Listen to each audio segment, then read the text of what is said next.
Welcome everybody to Networking at Noon. Super excited to have you here today as we talk a little bit about networking around noon. And today I'm super excited to be joined by Dean.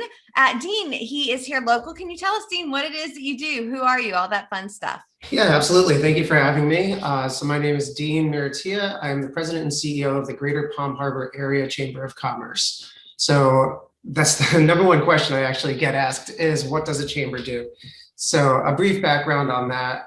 So it's kind of three pillars. We do provide a networking platform for small businesses that we're also the voice of in the county and the community. We support the community by doing fundraising events with different charities, different nonprofits, schools, teachers, students, all of those things, which is probably my favorite part of the job.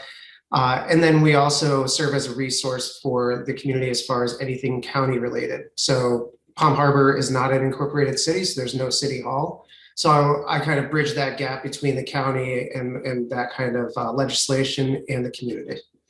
So you mentioned Palm Harbor. For those people that aren't from the Florida area or aren't from the Tampa area, because I had no idea where Palm Harbor was for many years after I moved here. Where is Palm Harbor, Florida? It's a little north of center on the west coast of Florida. So if you think of the Mexican Gulf and that coast of Florida, about a little bit more north than just halfway. Okay, gotcha. And so you're near Tampa. Yes, so Tampa's probably 20 minutes away, St. Pete, same distance. We're locked between Dunedin and Tarpon Springs, just north of Clearwater Beach. Gotcha. So north of Clearwater, west of Tampa. What are some cool things to do in Palm Harbor? Why do people love Palm Harbor? What's great? It's one of those places where it's a cheers environment. Everybody knows your name. If they don't, they treat you as if they do. So if you're coming from out of state, out of town, out of Tampa Bay area, it doesn't matter. Just you'll find your bar or restaurant around here that makes you feel warm and cozy, and they'll treat you like family. Now Jason just popped on and he said the Greater Palm Harbor Area Chamber of Commerce is creating amazing events while other chambers are stuck in a rut. Dean is a great leader. So what are some events that you have coming up, Dean? And thanks for the comment, Jason. Yeah, thank you. I wouldn't say other chambers are stuck in a rut, but we're definitely thriving. I didn't say that. You didn't say that, but Jason said that. We are certainly thriving. We've really had the chance to be creative this year. We've seen this past event, the past year, really as an opportunity. So we started off back in the beginning stages of all of this with a virtual talent show, and that raised funds for a local nonprofit healthcare company.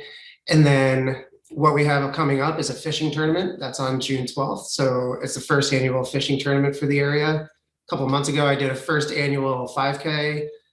We're going to do a clay shoot. So just anything and everything to be creative. I think we have a cornhole tournament, a night at the ball game. I mean, just anything we could think of, and especially outside. Look where we live, and and with COVID and safety and people being cautious, outdoors is really a nice way to do it. And we live in paradise. Why not expose that?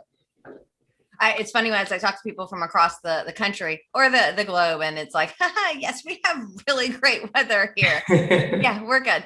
But now I'm sure you're excited with the outdoors, because not only do you like to do outdoors for work, but you're really like to be outdoors, don't you? When you're not working, what do you like to do? Yeah, traditionally I'm super pale. So it's, I like to anything and everything. If it's a ropes course, if it's riding a bike, I like to get in at least 50 miles a week on my road bike. Get in the pool and just swim laps, or go to the beach and swim there. Just you name it.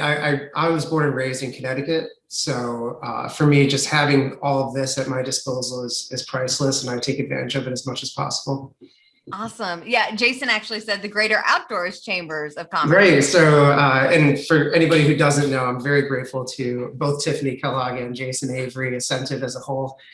So I had the pleasure of joining the chamber and meeting the two, both Tiffanie and Jason, about a year ago.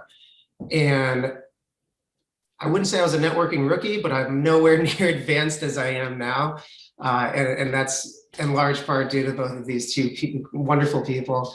And Jason is now the chairman of the board for the Chamber of Commerce. And so we rebranded it under his guidance as instead of the Greater Palm Harbor Area Chamber of Commerce, it's the Greater Outdoors Chamber of Commerce. So we're holding true to that branding for sure. Well, speaking of when we met just over a year ago, you had an interesting start date at the chamber, didn't you? So the day everything shut down, the day the music died. So yeah, I started on March 18th. And for people in this area, at least, I'm sure it's different county by county, state by state, and what have you. But that's obviously the day after St. Patrick's Day. And on the night of St. Patrick's Day at 8 p.m., police were going business to business and shutting it down, kicking everybody out. And the very next morning, I signed the paperwork saying, okay, I'm going to support small businesses. So yeah, it's quite the upbringing. So that brings an interesting question. How can a chamber of commerce help a business? So many different ways. That is a great question. So just as a resource, so for me, especially during that time, I was looking out for every county grant, every state grant, federal grant, and disseminating that information to every business for everything that could help a business from that perspective. We connect small businesses. I know every business in the area, essentially, whether they're members or not. I've at least heard stories about them, patronized them, gone in there, met the people. So when somebody does ask for a referral, the chamber is always a great referral source. And no matter where you're located, that's one of the things that I've learned in this role is when you're looking for a certain business and you can't find one or there's nobody to refer one, call the local chamber of commerce. We really do know our communities well. And I admire that about all the local chambers that I've been able to work with. And then, we put on the networking events. We put on events to get your name out there, get you exposure, get you meeting those other small businesses so that you do have that referral network that starts to build and grow. And that helps your small business more than anything, quite frankly. And I think probably I remember years and years ago, people were like, I joined the chamber and I'm not getting anything out of it. And I'm like, well, what are you doing? They're like, I joined the chamber. I'm in the directory. And I'm like, and what are you doing? I think it's interesting. Sometimes people forget that network includes work. So it's awesome that you offer those opportunities for people to get out there and network and meet. Right. Yeah. I always look at it as kind of a gym membership. Just by joining a gym doesn't make you fit. You actually have to go and use the gym. So joining a chamber, same thing. You have to actually go and use the chamber. There's so many things in life like that. It would be nice if I could just pay. It's kind of unfortunate, isn't it? Whether we're working out or networking, we have to do the work sometimes. Exactly. So if a business is debating, should I join the chamber? Should I not join the chamber? What should I consider with, should I join the chamber? Show up, come to an event, meet the people. See, it's, I never ask for testimonies and I constantly receive them. So it's worked for a lot of people in the community. And I encourage everybody, you don't have to be a member. And I would hope it's this way across the board for any chamber in any location, but come and check it out, kind of try before you buy. Now, in some areas, they have a chamber. In Pinellas County alone, how many chambers are there? There's 13 in Pinellas County alone. Wow. So, yeah. Yeah. But I mean, if you're trying to reach, how many people do you serve in your industry, Tiffany? You're across the globe.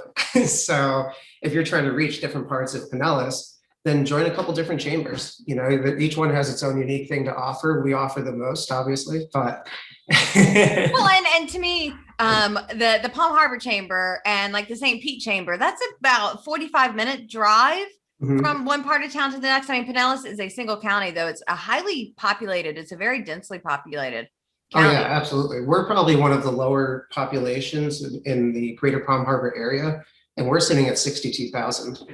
So yeah, it's definitely a dense area, but it's really, like I said, kind of go and see who the different chamber caters to. In this area, I'm very lucky that we have a lot of small businesses, but some of the other areas have those big box retails, and maybe that's who the chamber caters to. So kind of find your fit. So if people are looking to reach out to you to find out more about the Palm Harbor Chamber, where can they go to do that? So call my cell phone, reach out to Tiffany, reach out to Jason, get referrals. But yeah, if you go on to palmharborchamber.com, then that has a list of our events. So come check out an event. You can email me at dean@palmharborchamber.com or reach out to me on Facebook. I'm linked to everybody who's probably watching this. Yeah. So, and if anybody that you see in the comments, I think right now it's mainly Jason who's been very active in the comments. You feel free to ask him questions as well. And it's interesting because I know Jason is a member of the Palm Harbor Chamber. However, does he live in Hernando County or North Pasco County? I believe it's Hernando up in Brooksville there. Yep.